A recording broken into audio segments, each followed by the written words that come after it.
first thing to keep in mind when beginning to record RPE and RIR is that it is a skill. And just like any skill in the gym, it takes time to develop. It's not going to be perfect right off the bat, so don't worry about it being absolutely perfect.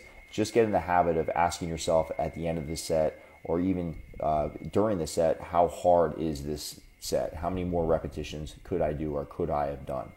So if we look at the terms here, RPE stands for rating perceived exertion, RIR stands for repetitions in reserve, which basically just means how many more reps could I do until I reach failure.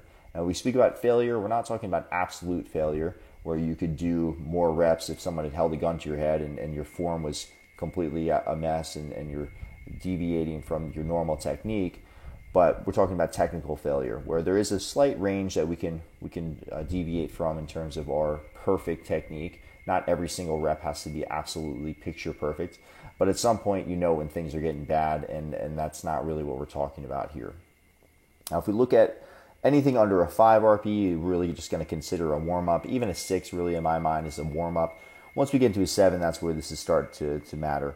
So a 7 RPE is going to correspond with a 3 RIR, meaning that you felt like you could have done 3 more reps. An 8 with a 2, meaning that you could have done 2 more reps. A 9 with a 1, and a 10, meaning you can't do any more reps with good form. Sometimes you might not feel like you're right at an even number. Say you hit what looks like a 9, you don't think you could have done 1 more rep. Maybe you could have done half a rep, or maybe you could have just done a little bit more weight. That way we consider a 9.5. And you could even have 9.25, 9.75s. And you'll start to get to know that a little bit better as you progress with this as a skill. But for now, just know that there can be some in-betweens there, and it's worth denoting if you feel like you were not 100% on a whole number.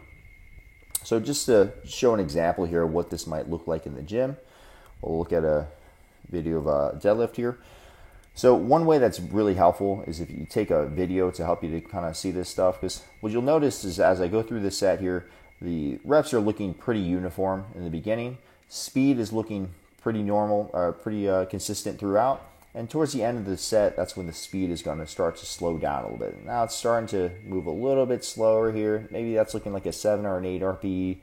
Definitely starting to slow down here. Form is even starting to deviate slightly. I'm having to breathe in between reps.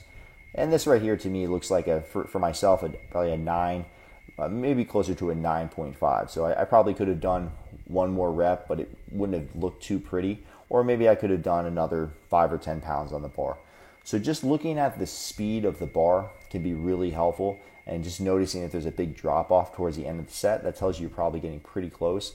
But also just taking the video just to look at it, and you can even send it towards me, and having another person's eye to look at it can be really helpful. We can discuss what that looked like in terms of RPE. And again, this is something that you develop over time. It's a skill. Don't worry about it being perfect right off the bat. We're not going to make a ton of decisions based off of those numbers right off the bat, but in time it can be really helpful in helping you to determine where to start your loads for the beginning of a training block, or even if you have to use different equipment throughout your training block, it's a really helpful skill to know how to do.